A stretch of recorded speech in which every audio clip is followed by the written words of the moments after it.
It starts with a cough, a little heat behind your eyes. Maybe your stomach twists in a strange way, and your limbs feel like stone.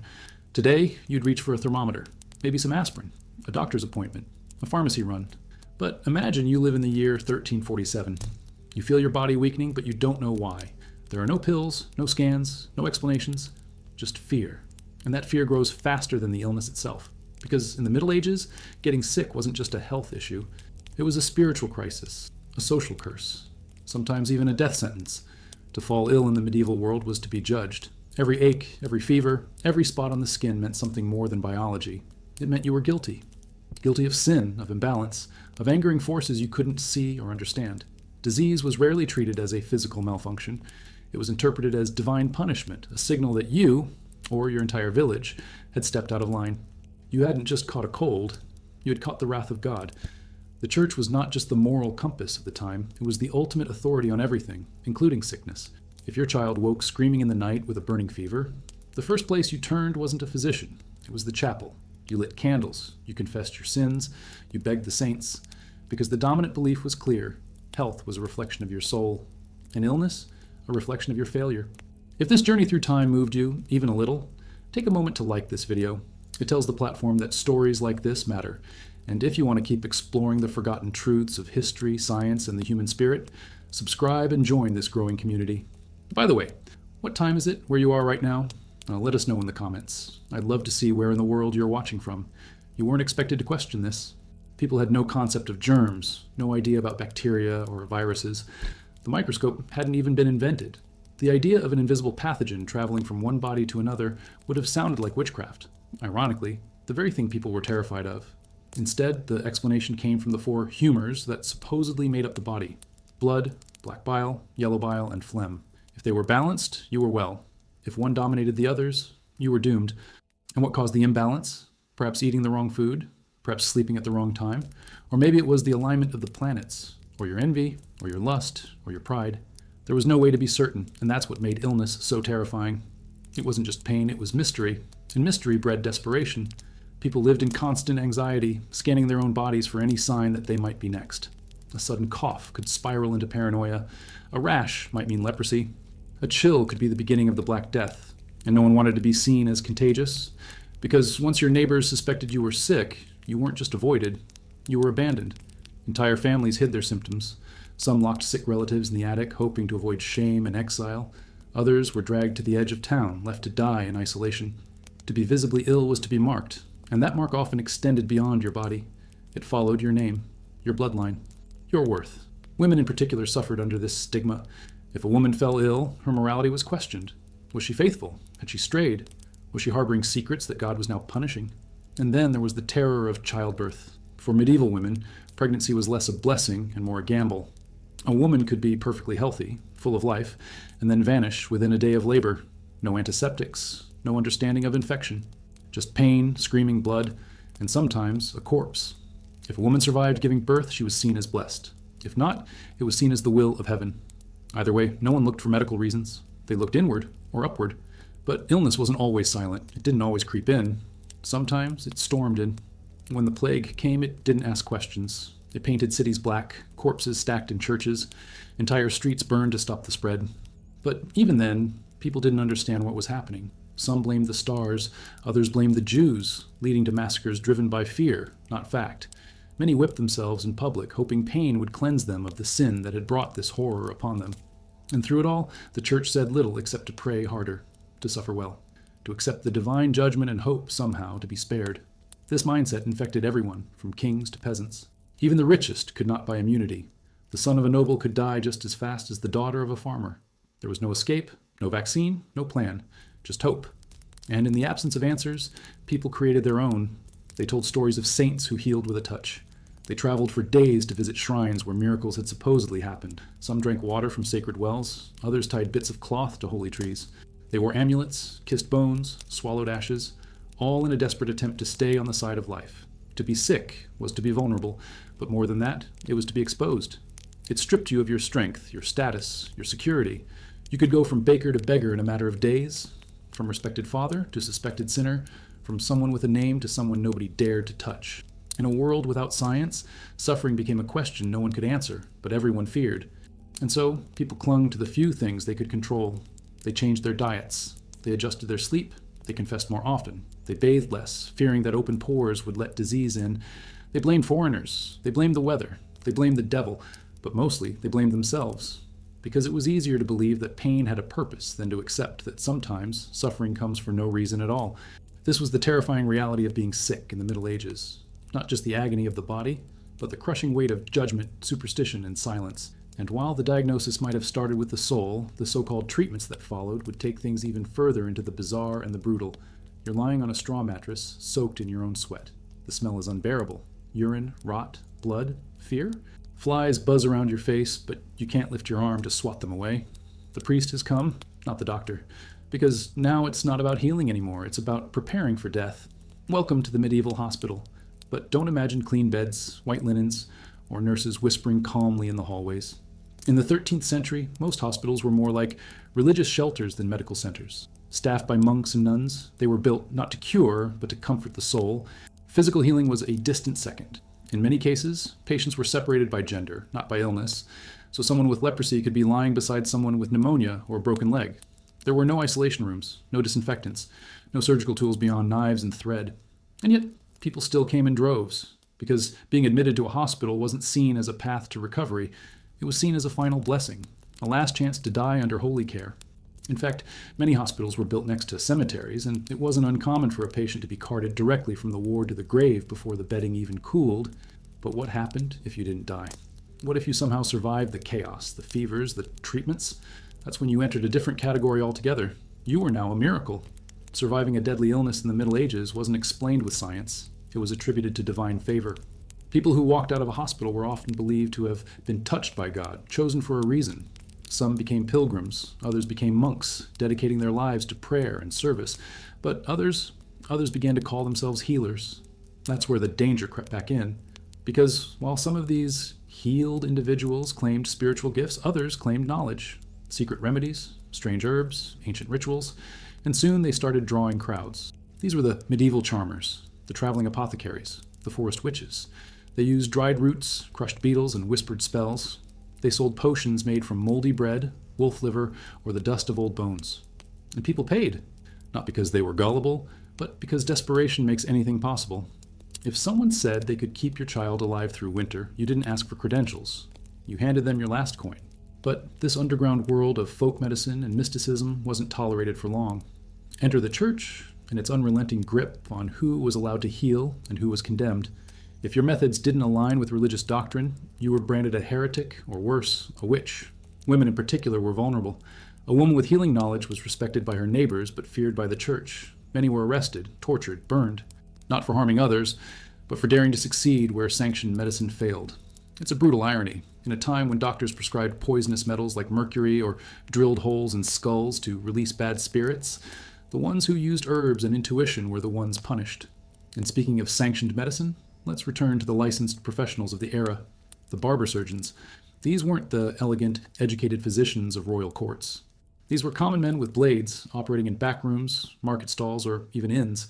They cut hair, pulled teeth, stitched wounds, drained abscesses, and, most notoriously, amputated limbs. There was no anesthetic, only alcohol, pain, and screaming. If your leg had to come off, you were held down by strangers. Your mouth was stuffed with cloth, your skin was sliced, your flesh sawed through, and your bone cracked with a hammer or a crude blade. Then the stump was cauterized with a red-hot iron. Infection was almost guaranteed. Shocks often killed the patient faster than the original injury. And yet, barber surgeons were often more effective than university-trained doctors, because they worked with their hands, not just theories. They didn't blame the stars. They didn't consult ancient scrolls. They just cut and hoped. But not all treatments were so aggressive. Some were deeply symbolic and equally bizarre. Take the widespread use of poultices. These were homemade pastes made from anything believed to have healing properties. Think mashed frogs, cow dung, moldy cheese. The mixture was wrapped in cloth and tied directly to wounds or bellies, meant to draw out the sickness. Did it work? No. But it gave people something to believe in. And in the absence of answers, belief itself was a kind of medicine. Then there were the rituals. When the plague hit Europe, people turned to the surreal. Entire towns marched through the streets whipping themselves, bleeding publicly in the hopes that God would take pity. Some built plague crosses in fields, others burned aromatic herbs or tied garlic to their windows, trying to ward off the invisible evil. Many turned to relics, bones of saints, scraps of holy cloth, even alleged drops of Christ's blood to protect themselves. It was chaotic, frantic, desperate. And perhaps the most haunting part of all is that no one really knew if they were safe. A scratch could turn into gangrene, a cold into death, a pregnancy into a funeral. The line between the living and the dead was paper thin, and so people began to see illness not as an accident, but as fate. They started preparing early, writing wills at age 20, praying every day not just to live, but to die well, to die clean, to die without shame. Because in the Middle Ages, illness wasn't just a test of the body, it was a test of your soul. And if you failed, well, your suffering might not even end with death. Because what came after, that too was filled with fear. But that's a story for another time. You died. Maybe from the fever that wouldn't break, maybe from the infected wound on your leg, maybe from childbirth alone and gasping while the midwife whispered prayers into the darkness. But one thing was certain in the Middle Ages. When death came, it came without warning, and it didn't ask if you were ready. And yet, everyone tried to be. In a world where disease could strike in a single night and wipe out entire villages by morning, the preparation for death began in life. Children learned to say their prayers not just to wake up safely, but to die in grace. Wealthy men paid scribes to draft wills in their 20s. Even peasants tried to save enough for a proper burial, because to die poorly, to die unprepared, was feared almost as much as death itself. A bad death meant more than physical pain. It meant spiritual risk. If you died suddenly, without confession, without penance, you were believed to be vulnerable to damnation. That's why the final rites were so important. As your breath slowed, a priest would be summoned to perform the last rites, a sequence of prayers meant to cleanse your soul before departure. He would anoint your forehead with oil, whisper Latin blessings, place a crucifix in your hands. Sometimes a piece of consecrated bread was placed in your mouth, even if you couldn't swallow, because the ritual mattered more than the reality. But what if you died alone, or too quickly, or in sin? Then your fate became a source of terror. Many believed your soul would wander, trapped between worlds. Unable to reach heaven, but not damned to hell, caught in purgatory, a place of unimaginable suffering, where time stretched beyond comprehension. To reduce that suffering, families paid priests to pray for the dead. Some churches even employed full-time chanters to recite prayers over long lists of departed souls, hoping to shave centuries off their torment. And once your soul was handled, your body had to be too. But in the Middle Ages, a corpse wasn't just a shell, it was a threat. A decaying body meant disease. It meant demons. It meant contamination, both physical and spiritual. If you were wealthy, you might be buried in a stone crypt or inside a church, close to the altar, believed to bring your soul nearer to salvation. If you were poor, you'd be placed in a wooden coffin, if one could be afforded, or wrapped in cloth and buried in a mass grave outside the city walls. But when plague struck, even these customs collapsed. During the Black Death, bodies piled up faster than they could be buried. In some cities, entire carts full of corpses were dumped into pits, dozens at a time, without ceremony. Mass graves were dug day and night, the sweet smell of rot mixed with the incense of desperate priests. Families watched loved ones vanish into the earth with no name, no prayer, no stone to mark them. And that's when a new figure entered the scene. Dark, silent, bird-like. The plague doctor. You've probably seen the image. The long black robe, the round glass eyes, the terrifying beak. But who were these men really? Contrary to the myths, plague doctors weren't the elite of the medical world. They were often low-level physicians, or even civilians, paid by the state to document deaths, perform autopsies, and occasionally offer treatment. The mask wasn't just for show. The beak was filled with herbs, flowers, and vinegar-soaked sponges, meant to filter the bad air, or miasma, that was believed to spread disease. Their robes were waxed to repel bodily fluids. They carried a stick, not just to examine patients from a distance, but to ward off beggars and desperate families who saw them as either saviors or omens. Because the appearance of a plague doctor wasn't hopeful, it meant death was already inside your walls, and yet their legacy lasted. To this day, they remain one of the most chilling symbols of pandemic fear, a reminder of how little people understood and how far they would go to protect themselves from the unknown. But even with plague doctors and rituals, death never lost its grip on the imagination. People were obsessed with it. It appeared in paintings, poems, plays. The most iconic? The Dance Macabre, the dance of death. It showed skeletons waltzing with popes, kings, merchants, and beggars. The message was simple. Death comes for everyone, and it does not discriminate. You could be rich, holy, powerful, or wise. It didn't matter. The grave swallowed all. And this obsession with death bled into every part of medieval life. People carried tiny skull charms. Noblemen commissioned paintings of their own corpses in decay, called Memento Mori, or Remember That You Will Die. Churches were decorated with bones. Entire chapels, like the Sedlec ossuary in modern-day Czech Republic, were constructed with the remains of thousands, Skulls turned into chandeliers, ribs into altarpieces. It wasn't meant to be morbid. It was meant to remind. Because when death is always near, life becomes sharper, louder, more urgent. Even joy had a different flavor. Feasts, festivals, and marriages often happened in the shadow of illness. A town might celebrate a harvest one week and bury a third of its population the next. Laughter echoed beside tears. Life and death danced together, inseparable. But amidst all this darkness, there was something strangely beautiful. A resilience, a defiance. People didn't stop living. They married, they sang, they told stories, they loved. Even in the face of plagues, superstitions, and ignorance, the human spirit clawed forward. They found meaning in suffering. They created community in crisis. They believed in miracles, even when none came. And that, perhaps, is the most powerful legacy of medieval illness. Not just the horror, but the hope. Because in every candle, lit beside a dying child, in every whispered prayer over a fevered brow, in every ragged breath of someone who lived one more day, there was the belief that life still mattered, that healing was possible, that even in the age of shadows, the light never completely went out. It started slowly, quietly, almost invisibly. A monk copied a forgotten Greek manuscript by candlelight. A barber surgeon scribbled notes on what he saw beneath torn flesh. A student dared to peek inside a corpse, not for ritual, but for knowledge. These weren't acts of rebellion. They were sparks, small flickers of curiosity that would eventually ignite a revolution, not just in medicine, but in the way humanity understood the body itself. The Renaissance was coming, and with it, the medieval stranglehold on healing would begin to loosen. But not without resistance. For centuries, the Church had dictated what was true, what was holy, and what was forbidden. The human body was sacred, created by God and not to be dissected. Death was not a subject to study, but a fate to pray over. The idea of cutting open a corpse to learn how the heart worked, that was dangerous, blasphemous, even heretical. And yet, some couldn't resist. In the universities of Italy, particularly Bologna and Padua, something extraordinary began to happen. Human dissections were authorized, albeit rarely, and often only using the bodies of executed criminals. These weren't sterile labs. They were theaters. Cold stone rooms where students sat in silence, watching a single figure slice into the dead, while a lecturer, usually high above and far from the mess, read from Galen, the ancient Greek physician whose texts had been gospel for over 1,000 years. There was only one problem. Galen had never dissected a human. His work was based on animals, apes, pigs, dogs, and though brilliant for his time, his descriptions didn't always match human anatomy. The human liver, he claimed, had 5 lobes. It doesn't. He said blood was created in the liver and used up by the body. It isn't. But for over a millennium, no one dared to question him. Until one man did. Andreas Vesalius. In 1543, this Flemish physician published De Humani Corporis Fabrica, On the Fabric of the Human Body.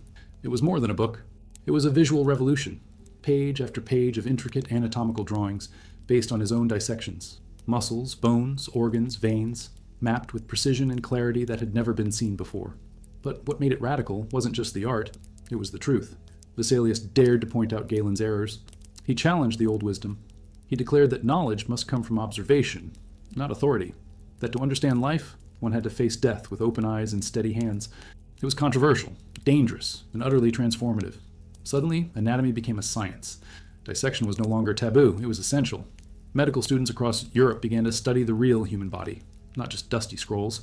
And what they found was astonishing. The heart wasn't the seat of emotions, it was a pump. The brain wasn't just a cooling system, it controlled the body. The body wasn't ruled by 4 humors, it was a complex dynamic machine. And yet, superstition didn't vanish overnight. It lingered like fog. For every scholar studying veins, there was still a villager tying garlic to their door. For every physician sketching organs, there was a priest warning of divine punishment. Medicine was straddling 2 worlds, one rooted in faith and fear, the other in flesh and fact. Nowhere was this tension more visible than in the operating room. Surgery in the Renaissance was still brutal. No anesthesia, no antiseptics. A skilled surgeon was measured not by precision, but by speed. Removing a limb in under a minute was considered mastery. The pain? Unimaginable. Some patients bit down on leather, others passed out. Many died, not from the blade, but from the infection that followed. Yet even here progress crept in. Tools improved. Techniques evolved. Barbers gave way to trained surgeons. The idea of infection, though not fully understood, began to be recognized. Wounds were cleaned, sometimes with wine or boiled water. Bandages were changed more often, and slowly survival rates improved. But perhaps the most profound change wasn't in the body. It was in how people thought about the body. Before, illness had been a punishment, a curse, a judgment. Now it began to be seen as a malfunction, something that could be understood, studied, even repaired. The soul no longer bore all the blame. The The body had its own laws, and those laws could be discovered. This shift touched every part of life. Midwives, once guided solely by tradition and folklore, began incorporating anatomical knowledge into childbirth. Apothecaries refined their herbs and tinctures, blending ancient remedies with new insights. Hospitals, though still chaotic, became places of learning, not just dying. Some even began recording patient histories, an early step toward what we now call medical records. But for all this change, there was still one question that haunted every healer. What causes disease? Dissections revealed structure. Surgery offered solutions. But why people got sick in the first place? That remained a mystery. Miasma, or bad air, was still the dominant theory. Doctors believed that foul smells carried illness, and in some cases, they weren't far off. Poor sanitation did breed infection, but the real enemy, the microscopic one, remained unseen. For now, because just over the horizon, another revolution was waiting. A man would look into a lens and see a world that no one had ever imagined. Germs, bacteria, invisible assassins responsible for everything from fevers to plagues. But before that, humanity had to finish the journey it had only just begun, to break free from the chains of myth and finally begin to trust the evidence of its own eyes. It was never the knife, it wasn't the wound, it wasn't the air or the alignment of the stars. The real killer, the true architect of plague, childbirth fever, battlefield rot, and even the common cold, was something no one had ever seen. For centuries, people blamed spirits, sins, or bad smells. But the truth had been hiding in plain sight. It just needed a lens. And then, someone finally looked. The year was 1674. A Dutch fabric merchant named Antony van Leeuwenhoek, who had no formal scientific training, peered into a handcrafted microscope and saw something that would change the world. Tiny creatures, moving, swimming, alive. He called them animalcules. They lived in pond water, on his own teeth and rain droplets and everything he examined. To him, they were simply curiosities. But what he had discovered, bacteria, would eventually become the missing puzzle piece in a mystery that had haunted humanity for millennia. At first, few believed him. His instruments were unique and his findings too strange. After all, how could something so small be responsible for something so devastating? But the seed was planted. And over the next 2 centuries, that seed would grow into the single most important breakthrough in medical history, the germ theory of disease. Before germ theory, doctors believed that diseases were caused by an imbalance of the body's humors, or by miasma, foul-smelling air. It's why plague doctors wore masks stuffed with herbs, why cities burned incense in the streets, why people carried posies or cloves to ward off sickness. In some cases, this accidentally worked, but never for the right reasons. Then came Ignaz Semmelweis. In the 1840s, this Hungarian doctor noticed something horrifying in a Vienna maternity ward. Women treated by doctors were dying at much higher rates than those treated by midwives. The difference? The doctors often came straight from the autopsy room without washing their hands. Semmelweis introduced a simple policy: wash hands with chlorinated lime solution before touching patients. The death rate dropped dramatically, but instead of being hailed as a hero, he was mocked, laughed at, even dismissed from his post. Why? Because the idea that invisible particles could transmit death was still too radical, too offensive. Doctors didn't like being told that their own hands were killing patients. And then came Louis Pasteur. In the mid-19th century, Pasteur conducted a series of elegant experiments that finally shattered the myth of spontaneous generation, the belief that life could appear from non-living matter. He showed that sterilized broth remained clear unless exposed to microbes from the air. Disease, he argued, was not the result of bad air. It was the result of microorganisms invading the body. Pasteur's work laid the foundation for modern microbiology. He proved that microbes cause fermentation, spoilage, and illness. He developed the process of pasteurization, which is still used today to prevent contamination in food and drink. And more than that, he opened the door to prevention. But proving the cause wasn't enough. Someone had to find the killers. Enter Robert Koch. This German physician, building on Pasteur's discoveries, identified the bacteria responsible for anthrax, and later for tuberculosis and cholera. He established clear criteria, now known as Koch's postulates, for linking specific microbes to specific diseases. Suddenly, everything changed. Diseases once blamed on sin or stars were now traced to living invaders. Tuberculosis, the white plague, was caused by Mycobacterium tuberculosis. Cholera, feared in cities across Europe, came from Vibrio cholerae. The invisible had become visible, and with that came power. Hospitals began to change. Surgical instruments were sterilized. Wounds were cleaned with antiseptics. Rooms were ventilated not for smell, but for safety. Doctors like Joseph Lister, inspired by Pasteur, began using carbolic acid to clean surgical tools and dressings, cutting post-operative death rates in half, and the ripple effects reached every corner of society. Mothers stopped dying in childbirth. Soldiers wounded in battle survived infections. Outbreaks that once killed thousands were now contained, even prevented. Public health was born, not just as an idea, but as a system: sewage treatment, clean water, vaccination campaign. But not everyone welcomed the shift. Old habits die hard. In rural areas, people still clung to folk remedies and talismans. In crowded cities, misinformation spread faster than science. Some saw vaccines as an affront to God. Others feared doctors more than disease. It would take decades, generations, for germ theory to fully replace medieval thinking. And even today, echoes remain. People still believe in detox teas instead of hygiene. They seek magic pills instead of clean water. The battle between superstition and science continues, not in candlelit hospitals, but in comment sections and conspiracy forums. Yet the microscope changed everything. That tiny glass lens didn't just reveal microbes, it revealed truth. It showed that the worst illnesses weren't moral failings or celestial punishments, but biological invasions. And that, with knowledge, came control. The microscope gave us more than cures. It gave us agency. It gave us hope. But one final question remained. Now that we understood disease, could we stop it before it ever began? Because germ theory explained the what and the how. But to truly win the war against illness, humanity had to discover the ultimate weapon, the one tool that would shift medicine from reaction to prevention, and it would come in the form of a single, sharpened needle. It looked like a miracle. A needle, a drop of fluid. And suddenly, you didn't die. You didn't rot with smallpox sores. You didn't drown in your own lungs from diphtheria. You didn't watch your children vanish one by one from measles or whooping cough. A sharp sting in the arm, a brief fever, and then protection. Not just for you, but for your village, your nation, your future. For the first time in human history, sickness wasn't just treated, it was stopped. And it all started with a cow. The year was 1796. Edward Jenner, an English physician, noticed something strange. Milkmaids who had contracted cowpox, a mild disease caught from infected cows, seemed immune to smallpox, the deadliest disease on Earth at the time. Smallpox had killed kings, scarred survivors, and wiped out entire civilizations. But these girls were untouched. Jenner took a risk that would forever change medicine. He scraped fluid from a cowpox sore on the arm of a milkmaid and inserted it into a small cut on the arm of an 8-year-old boy named James Phipps. The boy got mildly sick, recovered, and was later exposed to smallpox. He didn't get sick. The world didn't understand the science yet. No one had seen viruses under a microscope. But the evidence was undeniable. Jenner had discovered vaccination, from vacca, Latin for cow, and with it, humanity's first shield against infectious disease. But miracles rarely arrive without resistance. Many people were terrified. They imagined cow features growing on vaccinated children. Political cartoons showed half-human hybrids sprouting horns and tails. Clerics called it unnatural, tampering with divine will. Others saw it as elitist, a tool for controlling the poor. The irony? The rich were often the first to get access. The poor were often the last. If this story made you feel something, curiosity, wonder, maybe even hope, don't forget to click the like button. It helps more people discover this series. And if you haven't already, subscribe so you don't miss what's coming next, just out of curiosity. What time is it on your clock right now? Drop it in the comments. I want to see how far this message has traveled. But the idea spread across Europe, across oceans, across centuries. By the mid-1800s, governments were organizing mass vaccination campaigns. Cities passed laws. Schools required proof.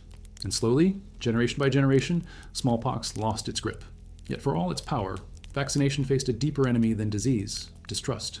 People didn't just fear the needle, they feared the system behind it. Who was deciding what went into their bodies? Who could they trust? In a world still echoing with memories of medieval superstition, many weren't ready to believe that salvation could come from a syringe. And then came success too big to ignore. In the 20th century, a global effort unlike any in history began to take shape. Scientists, doctors, governments, volunteers. Together, they chased smallpox into every last corner of the planet, vaccinating billions, often by foot, by boat, by camel, by air. In 1980, the World Health Organization declared it officially: smallpox was eradicated, gone, wiped from the earth. The first, and so far only, human disease to meet that fate. But the fight was far from over. New diseases rose to take its place: polio, measles, tetanus, rubella, yellow fever. For each, a vaccine was developed, tested, distributed. But every time, the same cycle returned: discovery, hope, and backlash. Some parents refused, some governments resisted, others lacked the resources. And in every hesitation, diseases found room to breathe. Even today, in a world filled with scientific marvels, people die from illnesses that have been preventable for decades. Children go unvaccinated. Myths outpace facts. And the same questions echo across time. What's in the shot? Who profits from it? Can we trust them? And these aren't new questions. In the 19th century, London was swept by anti-vaccination riots. Protesters carried effigies of doctors, accusing them of poisoning the people. Pamphlets warned of hidden ingredients. Public debates erupted over bodily autonomy, the right to refuse even life-saving intervention. In 1905, the U.S. Supreme Court ruled on Jacobson v. Massachusetts, establishing that the government could enforce mandatory vaccinations in the interest of public health. It was controversial then, and still sparks debate now. But behind the politics, one truth remained. Vaccination saves lives. One of the most dramatic examples? Polio. This paralyzing disease ravaged children for generations. Parents lived in fear of summer outbreaks. Hospital wards filled with iron lungs. Massive machines that kept patients alive when their breathing failed. Then, in the 1950s, Jonas Salk introduced a vaccine. Within years, polio cases plummeted. Today, polio has been nearly eradicated worldwide, except in a few war-torn regions where vaccine access remains a challenge. But even as science advances, fear evolves. In the internet age, misinformation spreads faster than microbes. Social media amplifies rumors, cherry-picked data, and emotional testimonials. A single viral post can undo years of progress. And so the battle continues, not just in clinics and labs, but in hearts and minds. Doctors now must be educators, scientists must be storytellers, public health must walk a tightrope between authority and empathy, because the facts alone aren't enough. People want to be heard. They want agency. They want to believe that the medicine offered is not just powerful, but personal, that it honors their fears, that it protects not just numbers, but names, their children, their communities, their future.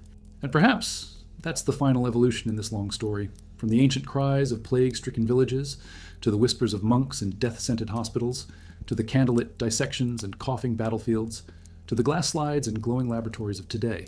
The fight against illness was never just about bodies. It was about belief, about trust, about what we're willing to accept and what we're willing to fight for. Vaccination isn't a perfect science, but it is proof of progress. A line drawn in the sand between what we fear and what we can overcome. And now, with new diseases emerging and old ones threatening to return, the question is no longer just how far we've come, but how far we're willing to go. We thought we were safe, with vaccines in our arms, antibiotics on our shelves, and hospitals glowing with machines that whispered life back into lungs. It seemed like we had conquered disease. The plagues of the past, smallpox, cholera, polio, they were stories, history, things we studied in textbooks, not threats we feared in real life. But viruses don't read textbooks, and nature doesn't care about our sense of security. In the 21st century, a new kind of fear emerged. Not just the fear of getting sick, but of how fast sickness could travel. One cough on a plane, one handshake in a crowded subway, one asymptomatic carrier in a market. And suddenly, a virus born in one corner of the world could be in another continent within 24 hours. The medieval world had to worry about rats and fleas. We have to worry about airplanes and airports. In December 2019, it happened again. In the Chinese city of Wuhan, a mysterious illness began to spread. Patients developed fevers, coughs, and difficulty breathing. Some recovered, others died.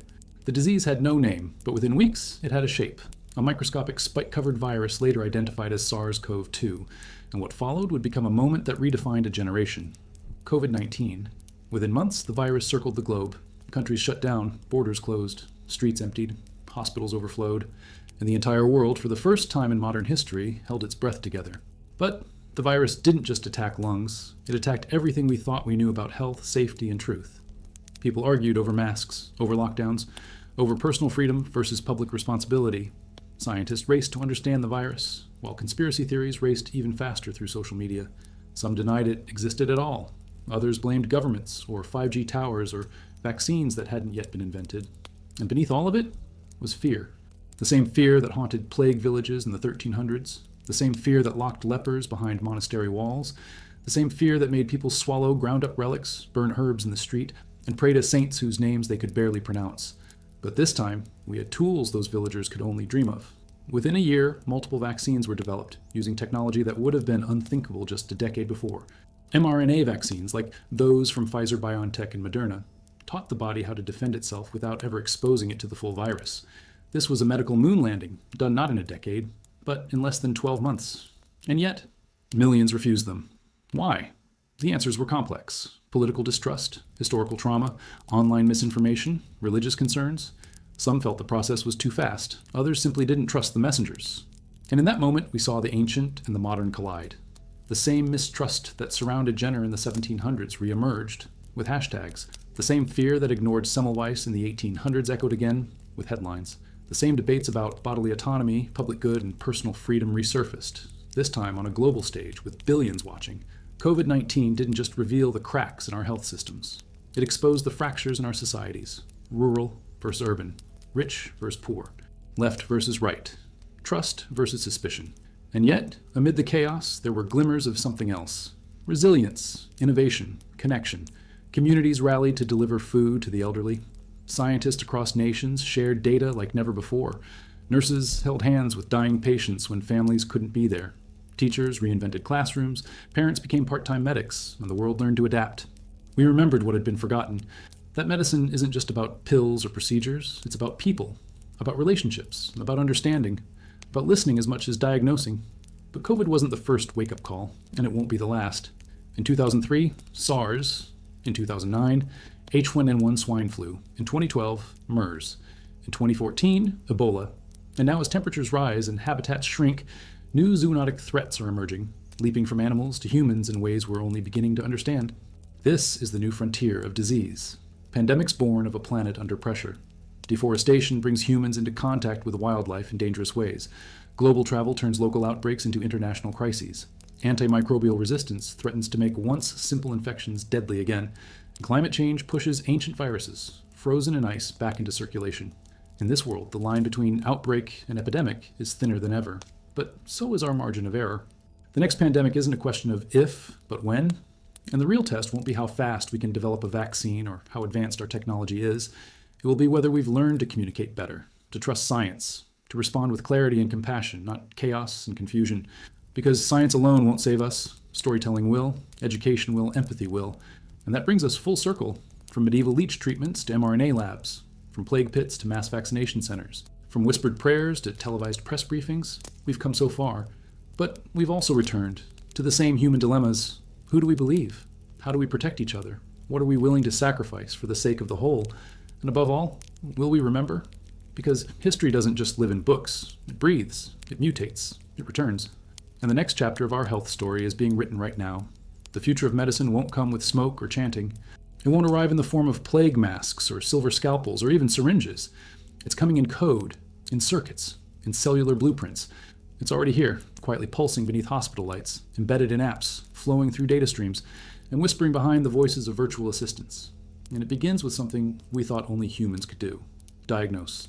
Today, artificial intelligence is being trained to detect disease faster and more accurately than human doctors. AI systems have scanned millions of X-rays, CTs, and MRIs, learning, pixel by pixel, how to recognize tumors, fractures, and strokes. Some algorithms detect breast cancer up to 2 years earlier than traditional screenings. Others flag rare genetic conditions by analyzing a single photo of a child's face. And they're tireless. They don't get fatigued on long shifts. They don't miss signs due to bias or distraction. They never forget what they've seen. But the rise of AI isn't just about speed. It's about access.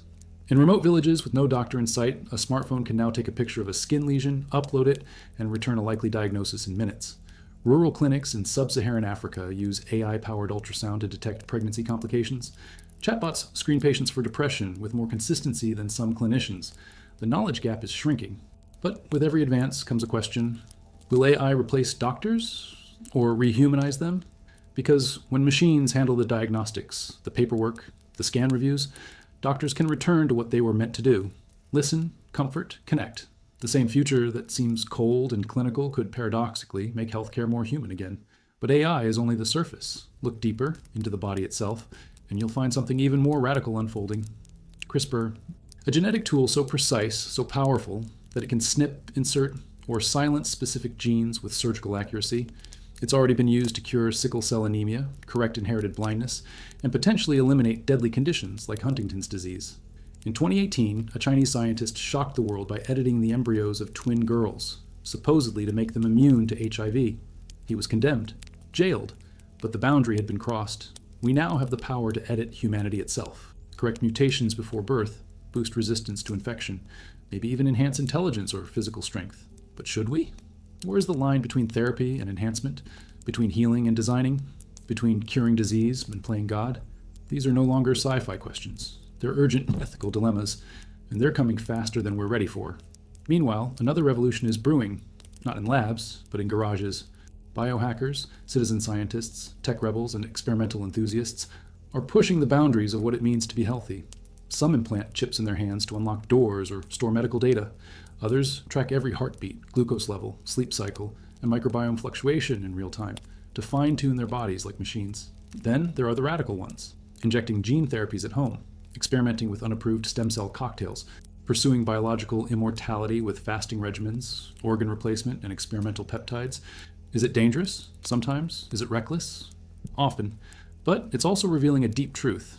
We don't want to just live longer. We want to live better. And that's reshaping medicine's purpose entirely. Because for thousands of years, healthcare has been about survival, about avoiding pain, managing symptoms, and pushing death just a little farther away. But now, the mission is shifting from not dying to truly thriving. And that means personalization. Already, pharma is moving away from one-size-fits-all pills. Your genome can now dictate which cancer drug works best for you. Wearable devices like the Apple Watch and Oura Ring track your rhythms, oxygen levels, and stress indicators 24/7. Your medication schedule, your nutrition plan, your therapy approach, all custom built around you. We're entering the age of precision medicine, of data-driven health, of self-optimization as a lifestyle. But with every byte of biometric data, a new risk emerges. Who owns your health? Is it you, your doctor, your insurance provider, the tech company that made your watch? Data privacy has become a central battleground in the future of care. Because if your heartbeat is being stored, who else is listening? And beyond that, if algorithms begin predicting your risk of cancer, dementia, even depression, what happens when that data influences your job, your loan application, or your insurance policy? Medicine, once confined to the body, is now bleeding into every part of life. And while the future is dazzling, it's also deeply personal. But maybe the most mind-bending shift of all isn't in diagnostics or genetics or implants. It's in the very definition of life and death. Because researchers are now exploring how to regrow damaged organs using 3D bioprinting. Others are working to preserve brains cryogenically, hoping future technology can revive or even upload them. Some predict the end of aging through cellular reprogramming. Others whisper of digital immortality, consciousness preserved as code. And suddenly, the same species that once prayed beside plague beds and feared demons in the blood is now standing at the edge of transcendence. But should we go there? Should we live forever if it means losing what makes life precious? Should we erase suffering if it means erasing struggle? Because every cure we chase brings with it a mirror. It forces us to ask not just what's possible, but what's right. Not just what we can heal, but who we want to become. And so, as we step into the age of artificial doctors, designer genes, and medical miracles, we must remember the future of medicine isn't just a technical journey, it's a moral one. One built not only on discoveries, but on choices, not only on machines, but on meaning. And in the final chapter of this story, the question isn't how we'll survive. It's what does it truly mean to be well? It was never just about the cure, not in the medieval chapel where mothers wept beside fevered children, not in the plague carts rolling through cobbled streets, not in the sterile hospital rooms filled with blinking lights and humming monitors, and not now in the glow of algorithms and genetic code. Because medicine, at its heart, has always been about the human condition, about the fight not just to survive, but to make sense of what it means to suffer. We began this journey in the dark, where illness meant punishment, where leeches drained blood to balance humors and prayers carried more weight than science, where to fall sick was to become untouchable, impure, other.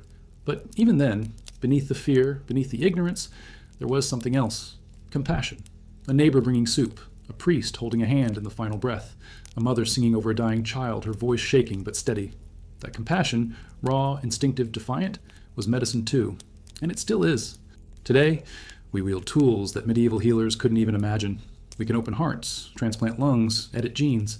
We've unraveled DNA. We've mapped the brain. We've sent robotic arms inside blood vessels smaller than a grain of rice. But even in our towering hospitals and AI-driven diagnostics, we face the same ancient questions. Why do we suffer? Why do we fear? What does healing really mean? Because healing isn't always about defeating death. Sometimes it's about making peace with life.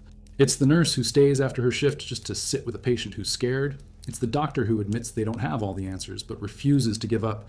It's the moment a patient looks you in the eyes and says, I know what's coming. I just don't want to face it alone. We talk so much about innovation, about progress and power in the future, but maybe the greatest medical breakthrough of all isn't found in a lab. Maybe it's found in presence, in being with someone, in witnessing their pain, in refusing to look away. And that's where we are now, at a crossroads. We have the tools to extend life like never before, but the question we must ask, the question echoing louder than all the beeping monitors and coded charts is, what kind of life are we fighting for?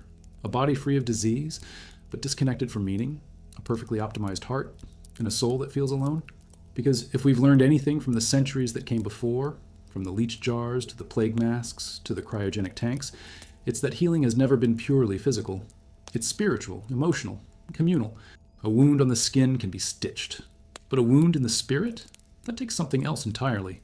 And so the future of medicine may not be in curing everything, it may be in seeing everything, in recognizing the full human being, not just their symptoms, but their stories, not just their blood pressure, but their battles, not just their diagnosis, but their dignity. Imagine a world where a hospital room feels more like a sanctuary than a prison, where end-of-life care is filled with music and memory, not just machines, where doctors are taught to listen as deeply as they learn to cut, where community health isn't just about clean water and vaccines, but about loneliness, grief, purpose.